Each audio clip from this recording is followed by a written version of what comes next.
Hello students, welcome to दक्षिणा ई classroom. अपन आज के लेक्चर में स्टार्ट कर रहे हैं रिमाइंडर थ्योरम। और रिमाइंडर थ्योरम में अगर मैं सबसे पहले कहूँ तो स्टेटमेंट काफ़ी इम्पॉर्टेंट है, लेकिन इसका जो बेसिक है वो बिल्कुल सिंपल सा है। आपको कल का जो लास्ट लेक्चर की लास्ट स्टेटमेंट थी वो बिल्कुल ध्यान में रखनी है कि हम रिमाइंडर को एज्यूम कैसे कर सकते हैं। ठीक है, मतलब जो स्टेटमेंट थी आपके पास कि अगर आपके पास डिवाइजर की डिग्री n है तो n-1 डिग्री मैक्सिमम हो सकती है रिमाइंडर की। ठीक है, इसकी बात हमने करी थी और उसके रिगार्डिंग हमने कहा था कि किस तरीके से हम रिमाइंडर एज्यूम करेंगे। ठीक है, उस चीज़ को ध्यान में रखते हुए आगे हम रिमाइंडर थ्योरम, जो मेन रिमाइंडर थ्योरम है, उसकी ओर जाएंगे। लेकिन उसके पहले अपन इसकी बात करेंगे कि ये भी आपका एक तरीके से बात वही है, dividend is equal to divisor into quotient plus remainder. ठीक है, रिमाइंडर थ्योरम भी आपका क्या है, divisor into quotient plus remainder ही है। तो रिमाइंडर थ्योरम क्या स्टेट करता है कि अगर आप, ठीक है, किसी पॉलिनोमियल px को अगर आप x माइनस अल्फा से डिवाइड करते हो, किसी पॉलिनोमियल px को आप x माइनस अल्फा से डिवाइड करते हो तो आपके पास कुछ कोशेंट आएगा और प्लस कुछ रिमाइंडर आएगा। ठीक है, रिमाइंडर कुछ आ जाएगा, हो सकता है x के टर्म्स में, हो सकता है कांस्टेंट हो जाए, कोई दिक्कत नहीं। तो remainder in terms of x quotient, और ये रहा आपका डिवाइजर। तो अगर आप px की बात करें तो px की वैल्यू, ठीक है, आप लिख सकते हो कि divisor is equal to quotient into dividend is equal to quotient into divisor plus remainder, ये आप बोल सकते हो। तो अब आपके पास देखो कि अगर आप x equal to alpha substitute करते हो, x इक्वल टू आपने अल्फा अगर सब्स्टिट्यूट किया तो यहां पे आपके पास वैल्यू कितनी होगी, p अल्फा, है ना। और यहां पे x की जगह जब आपने अल्फा पुट किया तो ये पूरी टर्म कितनी हो गई, 0 के बराबर हो गई कि नहीं, ये 0 के बराबर हो गई। और इंटू कोशेंट और प्लस रिमाइंडर, तो ये 0 इंटू कोशेंट, इसका तो कोई कंट्रीब्यूशन होगा ही नहीं। तो बाकी क्या बचा आपके पास बचा रिमाइंडर। ठीक है, तो अपन क्या बोलेंगे कि आपका जो रिमाइंडर आएगा, अब जब चूंकि आप x माइनस अल्फा से डिवाइड कर रहे हो तो रिमाइंडर आपका कैसा आना है, उसकी डिग्री क्या होगी। लास्ट लेक्चर का लास्ट पोर्शन याद कीजिए कि अगर आपने लीनियर टर्म से ही डिवाइड किया तो जो रिमाइंडर आएगा उसकी डिग्री तो और कम होगी। इसका मतलब उसकी डिग्री क्या होगी, वो टर्म कैसा होगा, कांस्टेंट होगा, क्योंकि डिग्री मैक्सिमम 0 ही हो सकती है, और मैक्सिमम 0 नहीं, एग्जैक्टली 0 ही होगी। ठीक है, तो हमने कहा कि अगर x इक्वल टू अल्फा हम सब्स्टिट्यूट करते हैं तो p of alpha is equal to 0 into qx plus remainder, और इसलिए हमारा जो p ऑफ अल्फा है वो सीधा किसके बराबर हो जाएगा, रिमाइंडर के बराबर हो जाएगा। मतलब वैल्यू जो थी, value of polynomial at alpha will be equal to reminder.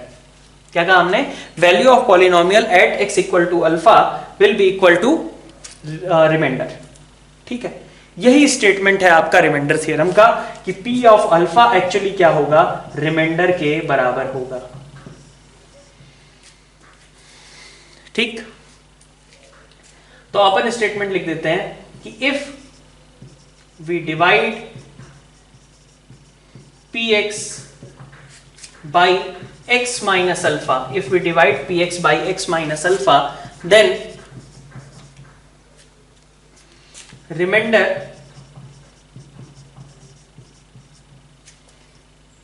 is p of alpha।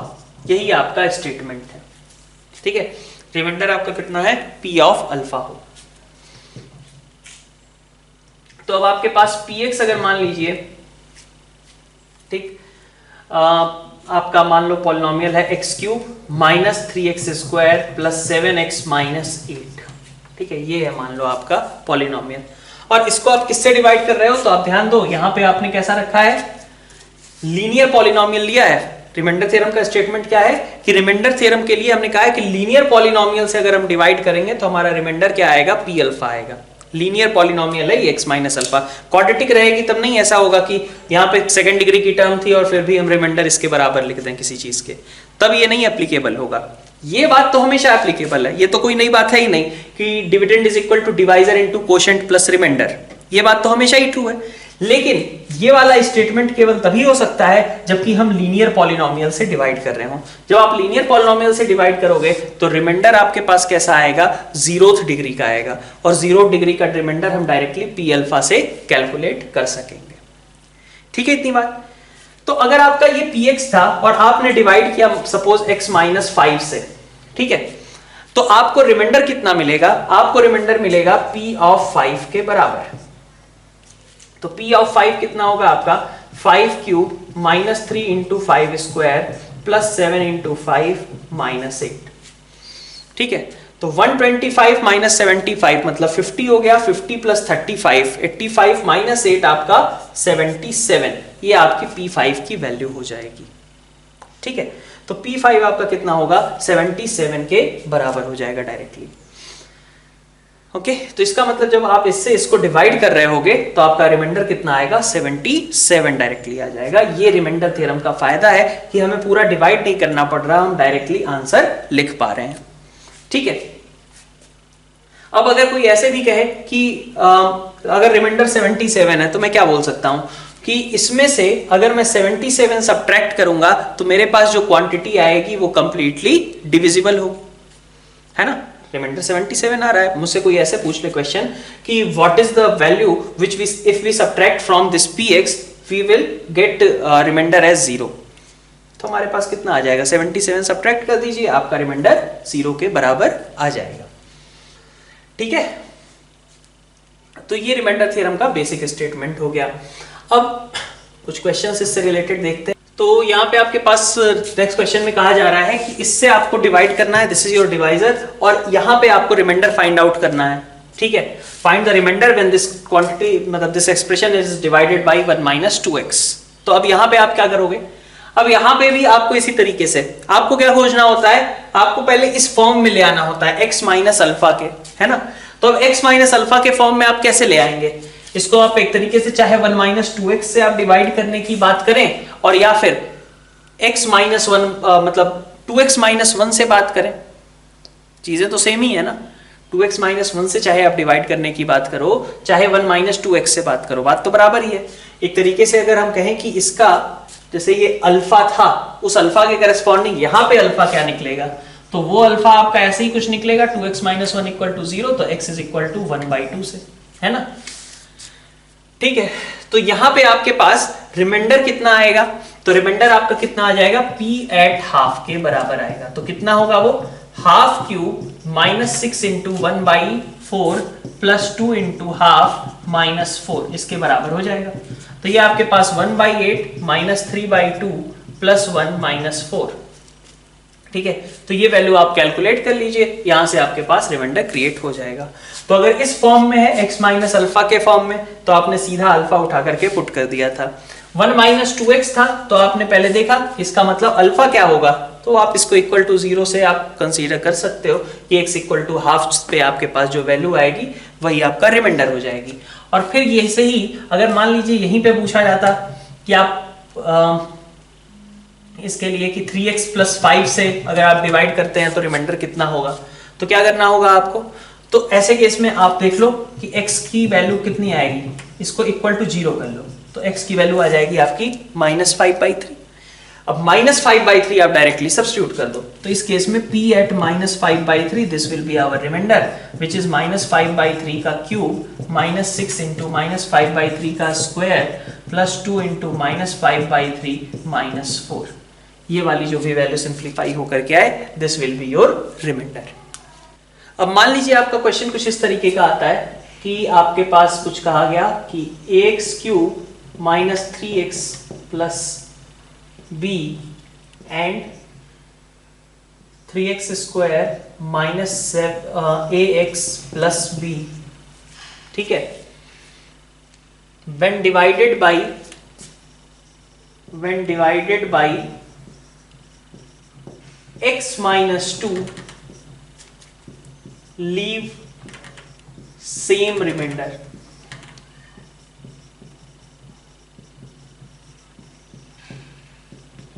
Find a and b। अगर मान लीजिए ये आपसे क्वेश्चन बोला जाता है, ठीक है, तो पहले तो इसको खुद से ट्राई कीजिए, आप सॉल्व कर लेंगे इसे बिल्कुल, ठीक है। तो इस क्वेश्चन को आप खुद से ट्राई कीजिए सॉल्व करने का। तो देखिए इसमें सॉल्यूशन क्या होगा। तो x माइनस 2 से जब आप डिवाइड करते हैं तो आपके पास रिमाइंडर दोनों से सेम आते हैं, है ना। तो अपन कह सकते हैं कि अगर मान लीजिए ये पहला पॉलिनोमियल को px मैं बोलता हूं और इसको qx बोलता हूं, तो मेरा रिमाइंडर अगर मैं x माइनस 2 से डिवाइड करूंगा तो रिमाइंडर मेरा कितना आएगा, px को अगर मैं x माइनस 2 से डिवाइड करूं तो मेरा रिमाइंडर कितना आएगा, p2 के बराबर आएगा। ठीक है, मेरा px क्या था, पहले मैं लिख लेता हूं, px था मेरा ax cube minus 3x plus b, और अगर मैं इसको x माइनस 2 से डिवाइड कर रहा हूं तो मेरा रिमाइंडर कितना आएगा, p2 के बराबर। तो p2 कितना हुआ, 8a माइनस 6, ठीक है, प्लस b के बराबर हो गया। ठीक है, फाइंड a एंड b नहीं बल्कि फाइंड a एंड b नहीं बल्कि फाइंड रिलेशन बिटवीन, है ना, relation between a and b। इसी तरीके से qx की बात करें, qx है हमारा 3x square minus ax plus b। इसको जब मैं x माइनस 2 से डिवाइड करूंगा तो मेरा रिमाइंडर कितना आएगा, q2 के बराबर आएगा।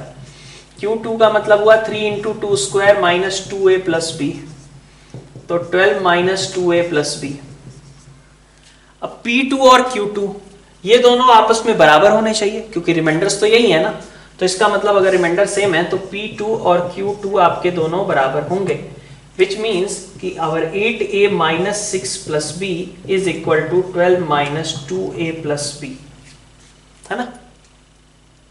और यहां से अपन क्या बोल सकते हैं, 8 और 2 मिलकर के 10a हो गए, b और b कैंसिल हो गया, बल्कि ये तो बहुत आसान सा हो गया, 12 is equal और plus 6 18।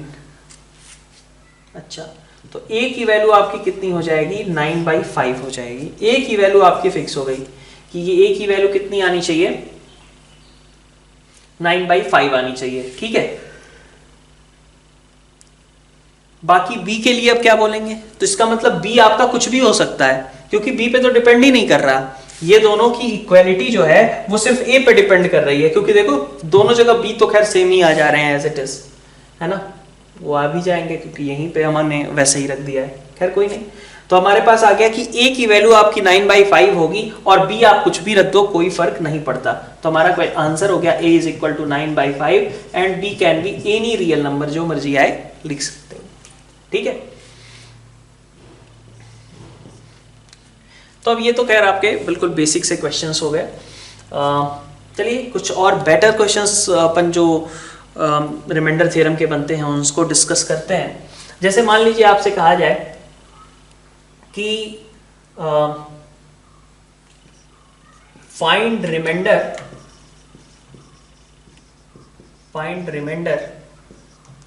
When x raised to power 100 is divided by x square minus 1। इसको अगर मैं x square minus 1 से डिवाइड करूं तो मेरा रिमाइंडर कितना आएगा। ठीक है, तो देखिए x रेज टू पावर 100 को आप डिवाइड करना चाहते हो x स्क्वायर माइनस 1 से, तो ऐसे केस में आपको सबसे पहले ये ध्यान में आना चाहिए कि आपको रिमाइंडर लिखना है, तो रिमाइंडर आपको एज्यूम करना पड़ेगा। ठीक है, और यहाँ पे हमारा रिमाइंडर थ्योरम डायरेक्टली एप्लीकेबल नहीं है। क्यों? क्योंकि हमने ये देखा कि ये x स्क्वायर माइनस 1 है, जबकि रिमाइंडर थ्योरम किस पे स्टेट करता था, डिवाइजर कैसा रखता था, वो लीनियर पॉलिनोमियल रखता था। तो अगर आप x स्क्वायर माइनस 1 से डिवाइड करोगे तो क्या बनेगा, तो हमने कहा कि x की पावर 100, ठीक है, अगर इसको आप x स्क्वायर माइनस 1 से डिवाइड करेंगे तो कुछ कोशेंट आएगा और प्लस कुछ रिमाइंडर होगा। भाई इस बात में तो कहीं कोई दिक्कत नहीं है, ये बात तो हमेशा ही ट्रू होगी, है ना, इसमें रिमाइंडर थ्योरम का तो कोई यूज है नहीं। Dividend is equal to divisor into quotient plus remainder. अब जब x स्क्वायर माइनस 1 अगर हमारा डिवाइजर है तो हमारा रिमाइंडर क्या हो सकता है, मैक्सिमम उसकी डिग्री 1 हो सकती है। भाई डिवाइजर की डिग्री 2 है मैक्सिमम, तो रिमाइंडर की मैक्सिमम डिग्री कितनी हो सकती है, 1 हो सकती है। तो हमने कहा कि x raise to power 100 is equal to x square minus 1 into quotient plus remainder के तौर पे मैं लिख देता हूं यहां पे ax प्लस b, है ना, ax प्लस b रख देता हूं। ठीक है, ये बात हम लास्ट टर्म पे भी करी थी कि अगर कांस्टेंट आंसर आना होगा तो a की वैल्यू 0 आ जाएगी, कोई दिक्कत नहीं है हमें। अब हमने कहा कि यहां पे आप देखोगे हमेशा एक चीज के बारे में कि x स्क्वायर माइनस 1 है, ठीक है, तो इसके फैक्टर्स आपको मिलेंगे। यहां पे जो भी आपको डिवाइजर देगा ना उसके सिंपल आपको फैक्टर्स मिलेंगे, पक्की बात है ये लगभग। ठीक है, तो आपको पता है कि x स्क्वायर माइनस 1 के फैक्टर्स कौन है, x प्लस 1 और x माइनस 1, ये दो फैक्टर्स हैं इसके, ठीक है। तो मैं कहूं कि अगर x स्क्वायर माइनस 1 के जीरोस क्या है, अब कैसे करना है क्वेश्चन, इसको समझ रहे हैं हम। ये जो डिवाइजर दिया गया है इसके फैक्टर्स आसानी से हो जाएंगे। क्यों हो जाएंगे? ताकि आप इसके जीरोस आसानी से लिख सको। तो x स्क्वायर माइनस 1 के जीरोस क्या है, x square minus 1 equal to 0 आपने किया, x की वैल्यू क्या मिलेगी, +1 या फिर -1, है ना। तो अगर आप अब इनके जीरोस को यूज करते हो, x की जगह आपने +1 रखा, ठीक, इस रिलेशन में कोई दिक्कत नहीं। तो यहां पे वैल्यू कितनी हो गई, 1 is equal to 0 into q x plus a plus b, ठीक है। ये पार्ट तो खत्म हो गया ना। तो आपको बेनिफिट क्या मिला कि a प्लस बी आपका 1 के बराबर है। ये आप क्यों निकाल पाए, क्योंकि आपको एक ऐसी x की वैल्यू पता थी जिससे कि डिवाइजर 0 हो जाए। अब डिवाइजर 0 हो जाए, इस बात पे कई लोग भड़क उठते हैं कि डिवाइजर कैसे 0 हो सकता है, 0 से कैसे डिवाइड करेंगे। नहीं, उसकी बात नहीं हो रही। ये एक्सप्रेशन तो हमेशा ट्रू है ना। 0 इंटू समथिंग लिखने में तो कोई दिक्कत नहीं है ना। समथिंग डिवाइडेड बाई 0 में ही प्रॉब्लम है, कोई दिक्कत नहीं। हम 0 इंटू समथिंग लिख रहे हैं, यहां तो कोई दिक्कत नहीं है ना। तो इसको बल्कि डिवीजन के एंगल की जगह मल्टीप्लिकेशन के एंगल से आप देखना शुरू करो, ज्यादा आसान पड़ेगा समझने के लिए, ठीक है। तो a plus b is equal to आपका 1 आ गया। लेकिन अभी भी काम नहीं बन रहा, क्योंकि यहां पे तो a और b दोनों अननोन है हमारे। तो अभी हमें पता चला कि x इक्वल टू -1 अगर आप रखते हो तो एक और ऐसी वैल्यू है जिससे कि ये 0 हो सकता है। जब आपने x को -1 रखा तो इधर फिर कितना आएगा, -1 की power 100 is equal to -a plus b. तो b माइनस a आपका कितना हो गया, ये भी 1 हो गया, है ना। अब पहली इक्वेशन ये, दूसरी इक्वेशन ये, दोनों से आप a और b को सॉल्व कर लो। तो दोनों को अगर मैं ऐड कर देता हूं तो मुझे क्या मिल जाएगा, a कट गया, b की वैल्यू 1 हो गई और इसके अलावा a की वैल्यू 0 हो गई। तो b आपका 1 है और a आपका 0 है। तो देखिए वही केस जिसकी हम बात कर रहे थे कि कभी 0 आना होगा तो आ जाएगा। आई क्या है यहाँ पे कि x की मतलब फाइनल रिमाइंडर हमारा क्या होगा, 0x प्लस 1। तो हमारा फाइनल रिमाइंडर कितना आएगा, रिमाइंडर इज इक्वल टू 1, ठीक है। ये आंसर हो जाएगा आपका। अब जैसे मान लो ये क्वेश्चन है, यहाँ पे आप खुद से ट्राई करो कि रिमाइंडर क्या होगा जब इसको x क्यूब माइनस x से हम डिवाइड करेंगे, ठीक है। डिवीजन करके नहीं, रिमाइंडर थ्योरम का यूज करते हुए इसको बताइए आप, ठीक है। तो पॉज करके आप क्वेश्चन को सॉल्व करो, मैं प्रोसीड करता हूं इसके सोल्यूशन के साथ, ठीक। तो यहां पे आप देखो x क्यूब माइनस x से आप डिवाइड कर रहे हो। तो सबसे पहली चीज आप ऑब्जर्व करोगे कि ये वाले जो टर्म्स होंगे, आपके डिवाइजर जो होगा, उसके आसानी से आप फैक्टर कर पाना आपके लिए बहुत पॉसिबल होगा, बहुत आसानी से आप फैक्टर कर लोगे। तो आप इसके फैक्टर्स देख सकते हो, x into x plus 1 into x minus 1। तो आपने कह दिया कि चलिए x cube minus x equal to 0 अगर देखें तो इसके जीरोस आपके 0 और प्लस माइनस 1 है, सही है। फिर आपने कहा कि px आपका ये था कि अगर आप px को, है ना, x क्यूब माइनस एक्स से डिवाइड करोगे तो आपका कुछ क्वोशिएंट आएगा और जो रिमाइंडर आएगा, रिमाइंडर की डिग्री कितनी होगी, रिमाइंडर की डिग्री आपकी सेकंड होगी, सेकंड डिग्री की रिमाइंडर होगा, मतलब कि ये maximum ax square plus bx plus c type का हो सकता है ना। तो अब आप देखें कि x आपके जीरोस यही हैं, तो इनको आपको यहां पुट करना है। आपका पूरा टारगेट क्या है कि आपके क्वोशिएंट को, क्वोशिएंट के साथ वाली जो टर्म है इसको आप 0 कर दें। तो x इक्वल टू 0 आपने रखा, इससे बेनिफिट क्या था कि ये वाली चीज 0 हो जाएगी। तो p0 आपका किसके बराबर आएगा, c के बराबर। और p0 की वैल्यू कितनी होगी, तो यहां से देख सकते हो आप -10। तो c की वैल्यू आपकी कितनी आ जाएगी, -10 के बराबर आ जाएगी, सही है इतना। x इक्वल टू 1 की बात करें तो x इक्वल टू 1 का मतलब क्या होगा, p1, है ना। तो जब p1 की आप बात करोगे तो p1 का मतलब यहां से सीधे 0 हो जाएंगी, ठीक है। और यहां पे क्या आएगा, a प्लस बी प्लस सी। अब आप 1 रख के देख लो कितना आ रहा है, 178, इससे कट गया -10, ठीक है। और x इक्वल टू -1 और रख के देख लो तो p एट -1 की वैल्यू कितनी आएगी, p एट -1 के लिए हमने कहा x इक्वल टू -1 रखते हैं, तो यहां पे बनेगा a माइनस बी प्लस सी। भाई ये वाली चीज तो 0 ही है, तो a माइनस बी प्लस सी। और जब x को आपने -1 रखा तो वैल्यू कितनी होगी, -1 -7 -8 हो गया, -10 -18 हो गया, और ये +8, तो ये भी -10 आ गया क्या, -1 -7 -8 हो गया, -8 और +8, हाँ 0 आ गया, -10, ठीक है, ओके।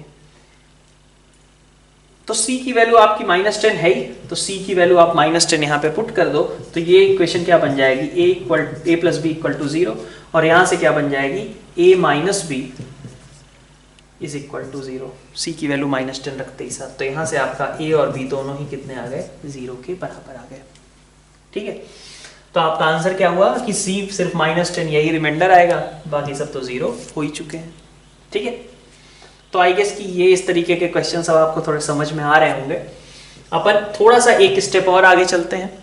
यहाँ पे हम लेते हैं क्वेश्चन कि मान लीजिए अब आपको px अभी तक दिया होता था, अब आपको px नहीं गिवन है, ठीक है। तो आपने क्वेश्चन लिया कि पॉलिनोमियल px, ठीक है, इसको नोट डाउन करते जाइए, polynomial px when divided by x - 1 and x - 3 leaves remainder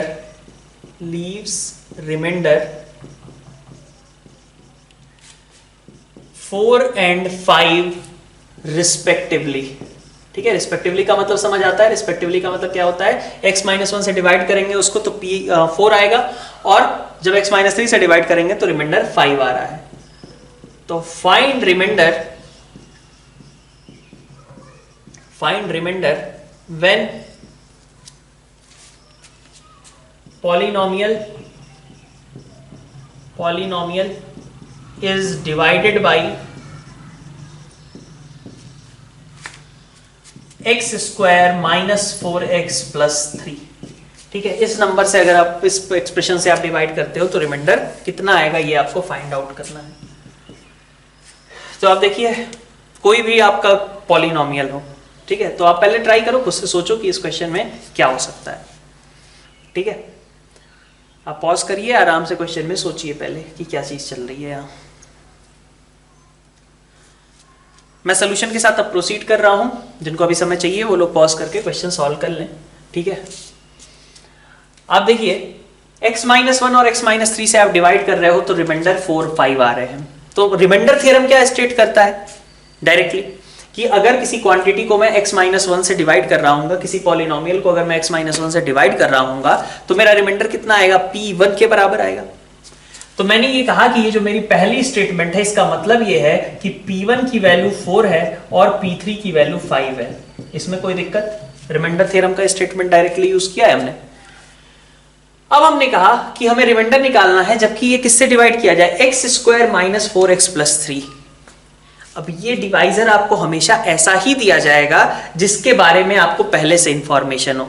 जैसे x square minus 4x plus 3 के कॉन्स्टिट्यूएंट्स कौन से हैं, इसके फैक्टर्स कौन से हैं, x माइनस 1 और x माइनस 3। तो आपको उन दोनों के बारे में मालूम है। आपको हमेशा इस तरीके के क्वेश्चंस में यहाँ पे जो डिवाइजर दिया जाएगा वह ऐसा डिवाइजर दिया जाएगा जो कि आपके मल्टीप्लिकेशन से जनरेट हो सके, ठीक है, इतनी बात। तो अब अगर आपका P1 4 है और P3 5 है, तो हमने कहा कि अगर मैं Px को x square minus 4x plus 3 से डिवाइड करता हूं तो मेरे पास कुछ कोशेंट आता है, और रिमाइंडर कैसा आता है, रिमाइंडर कोई कांस्टेंट नहीं होगा, रिमाइंडर क्या होगा, रिमाइंडर होगा हमारा ax प्लस b टाइप का। तो रिमाइंडर हम मान लेंगे ax प्लस b टाइप का, लिख सकता हूं ऐसा। नहीं पता मुझे पॉलिनोमियल ऑफ x, कोई बात नहीं, ठीक है। तो अब हमने कहा कि इसको जीरो करना, यही तो हमारा टारगेट था ना, हमारा टारगेट यही होता था इन सारे क्वेश्चंस में कि ये वाली चीज जीरो हो जाए। तो ये जीरो कैसे बनेगा, जब x की जगह हम 1 रख दें या फिर 3 रख दें। और इसीलिए मैंने आपसे कहा कि आपको इसके जो फैक्टर्स होंगे ना, इनके बारे में इंफॉर्मेशन हमेशा रहेगी क्वेश्चन में, ठीक है, हमेशा इसके बारे में इंफॉर्मेशन रहेगी कि आपका ये टर्म जीरो हो सके। तो आप देखो कि अगर आप x को 1 रखते हो तो आपको पता है कि P1 की वैल्यू कितनी है, ये इंफॉर्मेशन हमें पहले ही दे दी गई, और ये आपका हो गया 0। तो साथ में आया a प्लस बी जिसकी वैल्यू कितनी 4 दे रखा था, P1 की वैल्यू कितनी है 4 के बराबर। दूसरा x इक्वल टू 3 आप रखते हैं तो P3 आएगा। P3 का मतलब कितना हुआ, ये वाली टर्म आपकी 0, और फिर इधर कितना हो जाएगा 3a प्लस b, और इसकी वैल्यू कितनी 5 के बराबर। ठीक है, तो अब आपके पास दो इक्वेशंस आ गए, दो यही अननोन्स हैं आपके पास। ठीक है, क्वाड्रेटिक था इसलिए हमने रिमाइंडर फर्स्ट डिग्री का माना था, है ना, डिवाइजर से एक कम डिग्री मानना है। तो हमने a plus b 4, 3a plus b 5 दोनों को साइमल्टेनियसली सॉल्व कीजिए। तो 2 में से 1 को अगर सब्ट्रैक्ट करते हो तो b कट गया, बाकी बचा 2a is equal to 1, that means a is equal to half. और a की वैल्यू अगर आप हाफ पुट कर देते हो तो b की वैल्यू कितनी मिलेगी आपको 7/2, है ना। तो इसका मतलब आपका आंसर क्या आएगा, आपका आंसर आना था ax प्लस बी, और ax प्लस बी में हमने a को रख दिया हाफ, x को x रहने दिया, और b को रख दिया हमने 7/2। तो इसका मतलब हमारा आंसर आ गया कि ये हमारा रिमाइंडर होगा x/2 प्लस 7/2। तो हमें पॉलिनोमियल px की जरूरत नहीं पड़ी, क्यों, क्योंकि हमें उसके जो टर्म्स हमें रिक्वायर्ड होते p1 और p3 वो एक्चुअली दे दिए गए थे। ठीक है, तो आई गेस ये बात आपको समझ में आई हो। हमारा टारगेट हमेशा आपको समझ में आना चाहिए कि इसको 0 बनाना है, ठीक है, और उसके लिए वैल्यू यहाँ पे फाइंड आउट करनी है। ये चीज आपको समझ में आनी चाहिए, बाकी चीजें तो खुद ब खुद सॉल्व हो जाएंगी अगर आपको पता है कि रिमाइंडर हम कौन सी डिग्री का एज्यूम करें। नेक्स्ट क्वेश्चन आपके सामने एक पॉलिनोमियल है जिसको जब हम x-1, x-2, x-3 से डिवाइड करते हैं तो हमारे पास रिमाइंडर्स 5, 3 और 1 आते हैं रिस्पेक्टिवली। ठीक है, तो हमें करना क्या है, अब हमें पॉलिनोमियल को डिवाइड करना है इससे और बताना है कि हमें रिमाइंडर क्या मिलेगा। तो ट्राई कीजिए इसे खुद से और खुद से सॉल्व करके आंसर ले आइए। ठीक है, पॉज करके आप समय लो और क्वेश्चन सॉल्व करो। मैं सॉल्यूशन के साथ प्रोसीड कर रहा हूं। तो हमें अगेन px की कोई रिक्वायरमेंट नहीं है, हमें पता चल गया कि x-1 से डिवाइड किया गया है, इसलिए p1 कितना रहा होगा 5, p2 कितना रहा होगा 3 और p3 कितना रहा होगा 1 के बराबर। हमें बस यही काम की चीज है। ठीक है, तो हमने कहा कि अब हम क्या करने वाले हैं, अब हम px को डिवाइड करने वाले हैं इससे, और फिर से मैं कह रहा हूं, फिर से आप देखोगे इसके फैक्टर्स क्या आएंगे, x-1, x-2, x-3, यही है इसके फैक्टर्स, है ना। तो आप देखो x-1, x-2, x-3 यही है आपका डिवाइजर, नया डिवाइजर यही है, और इनटू कोशेंट, इसको आप याद ही रखो, ये वाला जो टर्म होता है ना ये बहुत फ्रीक्वेंटली यूज होगा, तो बेटर है कि इसको देखते ही साथ आपको समझ में आना चाहिए कि यही फैक्टर्स हैं इसके, है ना। प्लस रिमाइंडर, रिमाइंडर कैसा होगा अब इस बार, थर्ड डिग्री का, सॉरी 3 अननोन्स के साथ सेकंड डिग्री का होगा, है ना, क्योंकि हम क्यूबिक से डिवाइड कर रहे हैं तो हमारा remainder ax² plus bx plus c type का हो सकता है ना, मैक्सिमम। तो अब जब आप p1 की वैल्यू निकालोगे तो ये वैल्यू आपकी खत्म, यहां से वैल्यू मिलेगी आपको, तो इसकी वैल्यू मिलेगी आपको a plus b plus c। तो p1 is equal to 5 which is equal to a plus b plus c। p2 की वैल्यू 3 के बराबर होगी, है ना, और x को 2 आप पुट करोगे तो ये टर्म आपकी पूरी 0 हो गई, यहां से मिलेगा आपको 4a plus 2b plus c। और सिमिलरली p3 की बात करें तो दिस इज इक्वल टू 1, और x को अगर आप 3 पुट करोगे तो ये टर्म 0 हो गई, और यहां से आपको मिलेगा 9a plus 3b plus c, है ना। अब ये आपके इफेक्टिवली 3 इक्वेशंस हो गए, इनको आपको साइमल्टेनियसली सॉल्व करना है। तो अगर आप 2 में से 1 को सब्ट्रैक्ट करते हो तो 2 में से 1 को आपने सब्ट्रैक्ट किया, क्या आ जाएगा 3a प्लस b, और इसकी वैल्यू -2 के बराबर हो जाएगी। इसी तरीके से आपने अगर 3 में से 2 को सब्ट्रैक्ट कर दिया तो आपके पास इक्वेशन कितनी आ जाएगी 5a प्लस b, और वैल्यू कितनी होगी इसकी -2, है ना। अब अगर आप इसको डिवाइड मतलब इसको सॉल्व कर लें साइमल्टेनियसली डिफरेंस लेकर के तो b हो गए कैंसिल आपके, बाकी बचा आपके पास -2a इक्वल टू 0, है ना। तो a की वैल्यू आपकी 0 हो गई, a 0 हुआ तो b कितना हो गया -2। अब a 0 है b -2 है तो c कितना होगा आपका 7 के बराबर होगा, तो यहां से आपका c 7 के बराबर आ गया। तो आपका आंसर क्या हो जाएगा a 0 b -2 x plus c 7। ठीक है, ये आपका आंसर हो गया। ठीक है, ओके, एक और क्वेश्चन समझते हैं। ठीक है,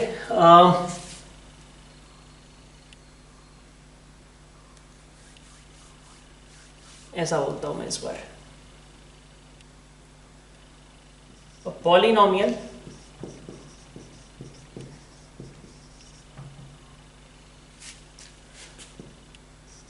px is equal to px raise to power 5 plus qx cube plus rx, है ना। Uh polynomial px raise to power 5 plus qx cube plus rx, ठीक। when divided by x minus 1 leaves remainder 3, okay। find remainder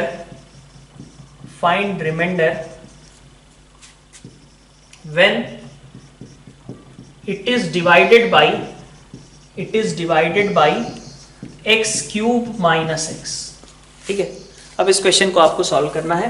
x cube minus x से divide करने पे इसका reminder कितना आएगा, ठीक है। तो थोड़ा सा सोचिए और सॉल्व कीजिए। अब पहले तो 2 2 3 3 सब दिए रहते थे, यहाँ पे सिर्फ x माइनस 1 ही केवल गिवन है और ये क्यूबिक है। तो देखिए कैसे सॉल्व करेंगे आप, ठीक है। ट्राई कीजिए खुद से सॉल्व करने का।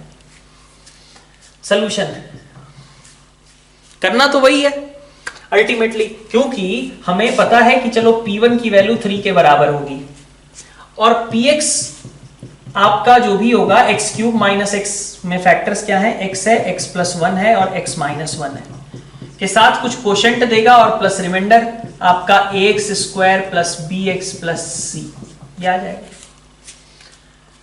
जब आप x की वैल्यू 1 पुट करते हो, है ना, x की वैल्यू आपने 1 पुट करी तो p1 well and good, this one becomes 0 and here you will get a plus b plus c which is equal to 3, p1 was equal to 3। अब इन दिक्कत यह है कि हमें यही बस एक इंफॉर्मेशन दी गई है और कुछ दिया ही नहीं गया, तो हमें और क्या क्या चाहिए। आप देखो हमें p ऑफ 0 भी चाहिए, है ना, इससे 0 करने के लिए 0 भी चाहिए और एक p ऑफ माइनस 1 भी चाहिए। वो कैसे निकलेगा सोचिए जरा, p0 और p ऑफ माइनस 1। तो जरा सोच लो यहीं से डायरेक्टली कि p ऑफ 0 की वैल्यू कितनी होगी, 0 के बराबर। p ऑफ 0 तो 0 के बराबर होगा, तो चलो पहले x को 0 पुट कर लेते हैं। p 0 रखा तो ये पूरा टर्म 0 हो गया, मतलब वहां पे बचा आपका सिर्फ c और वो कितना होगा फिर 0 के बराबर। तो 2 इक्वेशंस आपके सामने हैं, एक a plus b plus c equal to 3 और एक है p0 इक्वल टू 0। अब बाकी बचता है आपका p at minus 1। p at minus 1 का क्या करना है, p एट माइनस 1 का मतलब हुआ ये पूरी टर्म आपकी हो गई 0 के बराबर। तो यहां बचा आपका a माइनस बी प्लस सी, किसके बराबर होगा, यही तो समस्या है, यही तो प्रॉब्लम है कि p ऑफ माइनस 1 किसके बराबर होगा। तो p ऑफ माइनस 1 किसके बराबर हो सकता है, चेक करो आप। तो p ऑफ माइनस 1 अगर मैं यहां से देखूं तो मैं एक चीज ऑब्जर्व कर सकता हूं कि p1 की वैल्यू कितनी आएगी, p plus q plus r, और p ऑफ माइनस 1 की वैल्यू कितनी आएगी, जरा देखिए, ये होगी आपकी minus p minus q minus r. तो अब बात आसान हो गई क्या, इसको मैं लिख सकता हूं ना कि this is minus of p plus q plus r, लिख सकता हूं। और p plus q plus r तो मुझे पता था कि 3 है, तो ये कितना हो गया, -3 हो गया। तो यहां पे p एट -1 की वैल्यू आपकी कितनी आ गई, -3 के बराबर। ठीक है, तो ये आपकी थर्ड इक्वेशन हो गई। c 0 है, a plus b 3, a minus b -3। तो यहां से आपको पता चल गया कि a 0 होगा और b कितना हो जाएगा, 3 के बराबर हो जाएगा। ठीक है, तो यहां से आपका सॉल्व करके a 0, b 3 और c 0 के बराबर आएगा, मतलब रिमाइंडर कितना आएगा आपका, 3x के बराबर हो जाएगा। ठीक है, तो हमें कुछ ना कुछ करके हमें इन सारे जीरोस को फाइंड आउट करना ही पड़ेगा, उसके अलावा आपके पास कोई चॉइस है नहीं। तो आपको भले p1 दिया हुआ था, बट बाकी p एट -1 उसको रिलेशन से निकाल सकते थे, p एट 0 आप डायरेक्टली निकाल सकते थे। ये बात यहां समझने की है। ठीक है, चलिए एक और टाइप का क्वेश्चन देखते हैं रिमाइंडर थ्योरम से रिलेटेड। तो क्वेश्चन है आपका जेई लेवल का। ठीक है, px आपका 4th डिग्री पॉलिनोमियल है, जहां LC का मतलब है लीडिंग कोफिशिएंट। पहले ही बता चुके हैं अपन लीडिंग कोफिशिएंट क्या होता है। तो लीडिंग कोफिशिएंट मतलब x की पावर 4 का कोफिशिएंट इस केस में, है ना, 4th डिग्री है तो जो हाईएस्ट पावर होती थी उसके कोफिशिएंट को हम क्या बोलते थे, लीडिंग कोफिशिएंट बोलते थे। तो px आपका 4th डिग्री पॉलिनोमियल है विद लीडिंग कोफिशिएंट 1 और हमें p1 2 दिया गया है, p2 4 है, p3 6 है, p4 8 है। पूछा जा रहा है p5 क्या होगा, तो सब लोग बोल दो p5 10 होगा क्या? लॉजिकल रीजनिंग वाला क्वेश्चन थोड़ी ना है ये, उसमें होता था कि ऐसे पैटर्न देख लिया और आंसर बता दिया, है ना। लेकिन यहाँ पे तो ऐसा नहीं है ना, यहाँ पे अगर आप इसको फॉलो करने की कोशिश करते हो तो आप फॉलो क्या कर रहे हो कि px आपका 2x होगा। अगर आप उस पैटर्न को पकड़ने की कोशिश करते हो तो पैटर्न आप क्या पकड़ रहे हो कि px आपका 2x के जैसा बिहेव कर रहा है। वो पैटर्न पकड़ना इंपॉर्टेंट है, ठीक है, लेकिन आंसर इसके अकॉर्डिंग नहीं दे सकते ना, क्योंकि px अगर 2x होगा तो फिर ये 4th डिग्री वाली बात क्यों कही गई है क्वेश्चन में? इसीलिए कही गई है ताकि तुम px इक्वल टू 2x ना ले पाओ, ठीक है। 4th डिग्री के पॉलिनोमियल की बात की जा रही है, ठीक है। समझने की कोशिश करना, ये क्वेश्चन बहुत अच्छा है, थोड़ा सा समझने में दिक्कत आ सकती है आप लोगों को, ध्यान से देखिएगा, ठीक है। मैंने पहले ही बता दिया है कि क्वेश्चन जो है ये जेई लेवल वाला है, ठीक है। तो px आपका 4th डिग्री पॉलिनोमियल है, लीडिंग कोफिशिएंट आपका 1 दिया गया है और आपने पैटर्न पकड़ा, बट उस पैटर्न के अकॉर्डिंग आंसर नहीं लिख सकते क्योंकि आपने जो पैटर्न पकड़ा वो 4th डिग्री का नहीं पकड़ा। आपने तो 2x पकड़ लिया तो वो तो आपके लिए पॉलिनोमियल होगा ही नहीं, क्योंकि हमें दे रखा है कि हमारा पॉलिनोमियल तो 4th डिग्री का होना चाहिए। तो आप p5 इक्वल टू 10 नहीं लिख सकते हैं। क्लियर? तो पहले तो ऐसे लोग जो कि p5 डायरेक्टली 10 बोल रहे हो सकता है आंसर निकल के 10 आ भी जाए, मान लिया मैंने, आ सकता है, लेकिन फिर भी आपको प्रोसेस क्या करना है वो समझिएगा, वो तुक्का ही होगा अगर 10 निकल करके आ गया फाइनली आंसर, ठीक है। तो चलिए देखिए, सबसे पहले इस क्वेश्चन को समझने की कोशिश कीजिएगा। सबसे पहले आप उस पैटर्न को आइडेंटिफाई कर लीजिए, ठीक है। तो आपने एक तरीका तो होगा कुछ ऐसे भी, मतलब इसमें भी कोई गलती नहीं है, आप 4th डिग्री पॉलिनोमियल एज्यूम कर लो, ठीक है ना। आप 4th डिग्री पॉलिनोमियल एज्यूम कर लो और उसके बाद इक्वेशन लिखना शुरू करो, ठीक है। कि आपने मेथड 1 मैं अगर कहूं तो लिखना शुरू कर सकता हूं मैं। मेथड 1 क्या होगा कि px मैंने मान लिया लीडिंग कोफिशिएंट 1 बोल दिया है, तो इसमें मतलब हमें पता है कि x की पावर 4 का कोफिशिएंट 1 होने वाला है, लेकिन बाकी नहीं पता, मतलब bx cube, cx square, dx और e टाइप की टर्म्स हैं जहां हमें ये सब नहीं पता है, b c d e के बारे में नहीं मालूम है। तो अब आप देखो, p1 की वैल्यू 2 एक इक्वेशन, p2 की वैल्यू 4 एक इक्वेशन, p3 की वैल्यू 6 एक इक्वेशन, p4 8 इक्वेशंस बनती गई। अब इक्वेशंस बनती गई तो सॉल्व करना पड़ेगा, सॉल्व करेंगे तो फिर बहुत मेहनत लगेगी। इक्वेशन सॉल्विंग में 4 इक्वेशन 4 अननोन, ठीक है। तो एक मेथड है, वो कोई गलत नहीं कह रहा उसको, लेकिन वो कैलकुलेशन हम अवॉइड कर सकते हैं, ठीक है। कैसे अवॉइड कर सकते हैं? मेथड 2 से। तो मेथड 1 मैं बिल्कुल नहीं सॉल्व करूंगा, ठीक है। अगर करना हो तो कर सकते हैं जिनको कैलकुलेशन करने का मन है, ठीक है। तो p1 p2 p3 p4 आपको लिखा होगा और फिर आप इक्वेशन सॉल्विंग से 4 इक्वेशन 4 अननोन निकालिए और फिर p5 कैलकुलेट कीजिए। मेथड है वो, बिल्कुल है। लेकिन अब यहां पे हम क्या कह रहे हैं कि हमने मान लिया कि px हमारा कोई एक पॉलिनोमियल है 4th डिग्री का, लेकिन अगर मैं पैटर्न, जो पैटर्न तुमने आइडेंटिफाई किया है लॉजिकल रीजनिंग वाला, वो पैटर्न बहुत इंपॉर्टेंट है, उसके बिना क्वेश्चन सॉल्व होगा भी नहीं, ठीक है। तो वो पैटर्न आइडेंटिफाई तुमने कर लिया, वो पैटर्न क्या था? 2x था। तो हमने कहा कि अगर हम पॉलिनोमियल px पे फोकस करने की जगह अगर हम फोकस करते हैं px और 2x, यही दो चीजें थी, पॉलिनोमियल px, पैटर्न मिल रहा है हमें 2x, इनके डिफरेंस को फोकस करते हैं। अब ये थोड़ा सा समझिएगा इस चीज को। हमने क्या कहा कि पॉलिनोमियल px हमें निकालना है, तो हमारा टारगेट है। पॉलिनोमियल निकलेगा या नहीं निकलेगा, लेकिन p5 तभी निकलेगा जब हम px के बारे में कुछ आइडिया रख लेंगे, है ना। तो हमने कहा कि हम px ना निकालने जाएं, हम px माइनस 2x पे फोकस कर लें। 2x कहां से आया? ये पैटर्न। तो आपने px लिखा, पैटर्न लिखा और दोनों के बीच डिफरेंस का साइन लगा दिया, ओके। ये क्या होगा? px माइनस 2x, ये भी तो एक पॉलिनोमियल ही होगा ना भाई। आप समझो, एक ये इस तरीके की टर्म लिखी है, उसमें से 2x आपने सब्ट्रैक्ट कर दिया, तो क्या बना? पॉलिनोमियल ही बना। और उस पॉलिनोमियल की डिग्री क्या हुई? डिग्री तो 4 ही हुई। भाई x की पावर 4 तो था ना, तो इसका मतलब ये जो px माइनस 2x, ये पूरी जो कंबाइंड टर्म हमारी बनेगी, ये टर्म क्या होगी, फोर्थ डिग्री का एक पॉलिनोमियल होगी।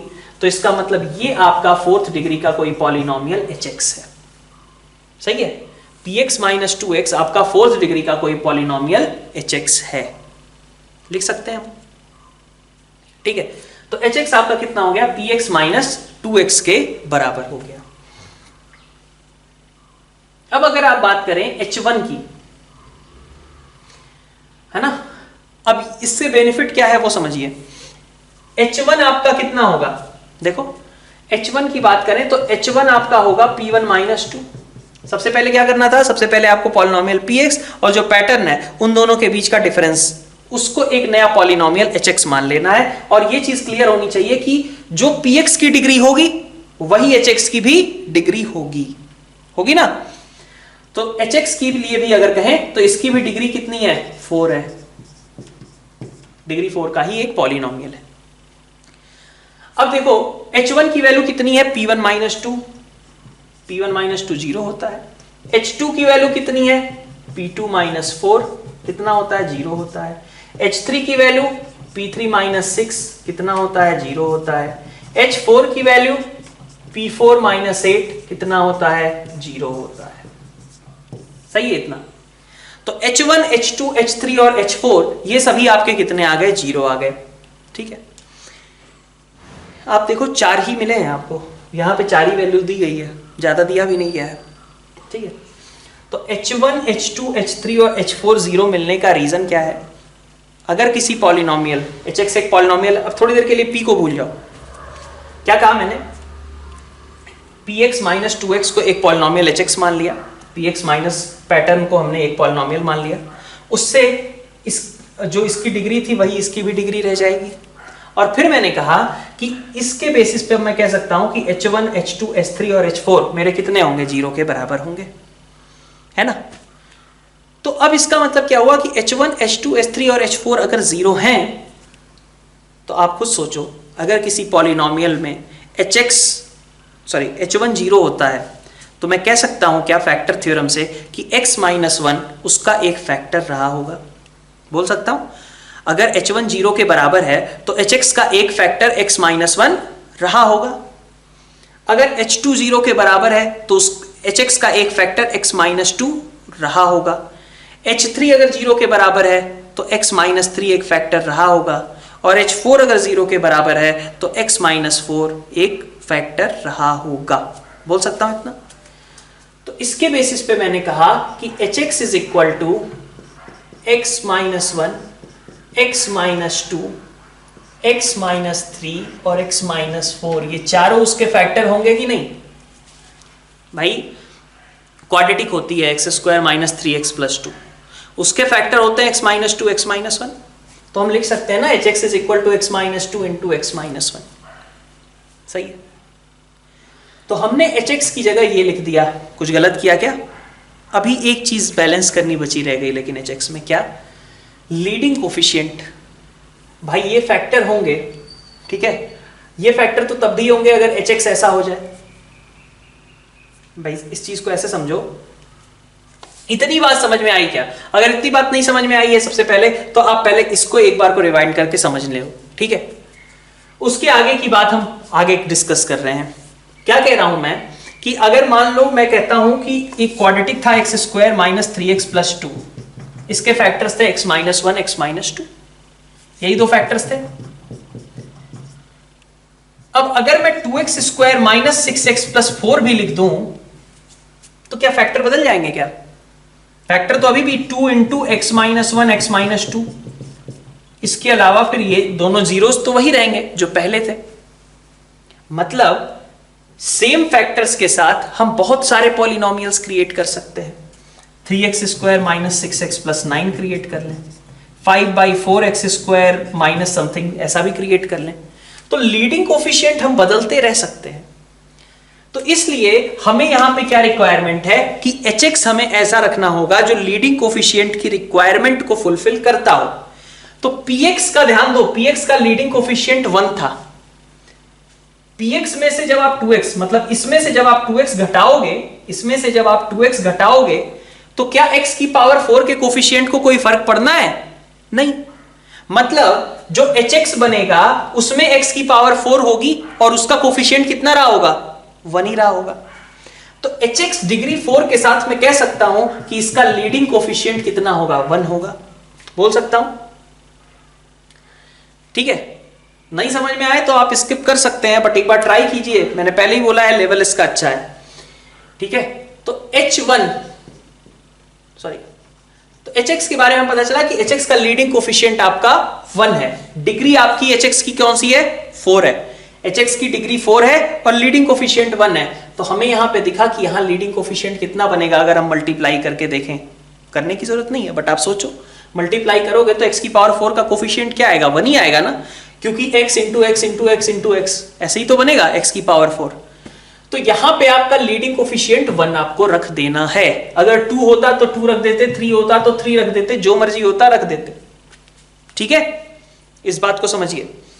अब hx इज इक्वल टू इतना हो गया, तो हमने कहा कि hx से हमें क्या मतलब? हमें तो px से मतलब है, तो लिख लीजिए इधर px minus 2x is equal to x minus 1 x minus 2 x minus 3 x minus 4। ठीक है। अब आपको निकालना क्या है? P5 निकालना है, तो रख दो x की जगह 5। P5 minus 10। अगर आपको Px निकालना भी होता तो आप अब निकाल सकते हो। अब हमें तो Px निकालना नहीं है, हमें तो P5 निकालना है, तो रखते हैं x की जगह 5। तो P5 minus 10 is equal to 5 minus 1 4 into 3 into 2 into 1। तो कितना आ गया? ये सीधा 34 के बराबर आ गया आपका P5। ठीक है। तो आंसर सीधा यहां से आपका निकल जाएगा। ठीक है, ये क्वेश्चन आपको आना चाहिए। ठीक है, ट्राई कीजिए इसको समझने का। क्वेश्चन अच्छा है, थोड़ा सा दिक्कत होती है इसको शुरुआत में समझने में। ये तो 11th में भी जाकर के जब बच्चों को पढ़ाते हैं अपन, तब भी दिक्कत होती है थोड़ा सा स्टार्टिंग में समझने में। तो आप तो अभी से इसको ट्राई करो कि ये समझ में आ जाए आपको एक बार। ठीक है, नहीं आता है तो फिर बाद में देखेंगे। ठीक है, तो इस तरीके के भी क्वेश्चंस आपको हो सकते हैं मिल जाए, जिसमें आपको कुछ पॉलिनोमियल निकालना है। लीडिंग कोफिशिएंट 2 रह जाए कोई फर्क नहीं पड़ता। अगर मैं मान लो इसका सेकंड पार्ट ले लेता हूं कि लीडिंग कोफिशिएंट 2 चाहिए, तो कोई फर्क नहीं पड़ता, बस यहाँ 1 की जगह 2 रख दो। -2 बोल देता है, -2 रख दो।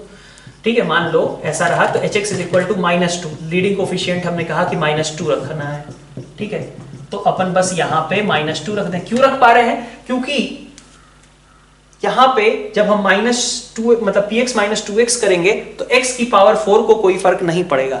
तो x की पावर 4 का कोफिशिएंट अगर क्वेश्चन में कहा जाए -2 है तो आप रख दीजिए डायरेक्टली। अब आप देखो x की पावर 4 इधर से जनरेट होगा, -2 के साथ मिलकर के -2x की पावर 4 बना लेगा। और फिर आप px माइनस 2x के लिए सेम कैलकुलेशन। ठीक है, फिर आप निकालोगे x की जगह 5, तो -2 4 3 2 1 मतलब -48 और P5 -10। तो P5 की वैल्यू कितनी आएगी आपके पास? -38 आ जाएगी और ये आपका आंसर हो जाएगा। ठीक है, तो ये आपके पास वैल्यू आ जाएगी। आई गेस आपको ये क्वेश्चन समझ में आया, और नहीं समझ में आया तो एक बार फिर से रिवाइज करके देखिए। क्वेश्चंस अच्छे हैं, ठीक है, थोड़ा लेवल हाई है, बट ट्राई कीजिए इसको समझने का। बहुत कठिन नहीं है। रिमाइंडर थ्योरम और फैक्टर थ्योरम दोनों का अगर आप प्रॉपरली समझ में आता है तो ये क्वेश्चन भी आप कर सकते हैं। ठीक है, कोई थ्योरी नहीं है अलग से। तो यहाँ पे अपन आज रिमाइंडर थ्योरम का लेक्चर एंड करते हैं। नेक्स्ट लेक्चर में अपन आगे के डिस्कशंस के साथ मिलेंगे। Thank you all.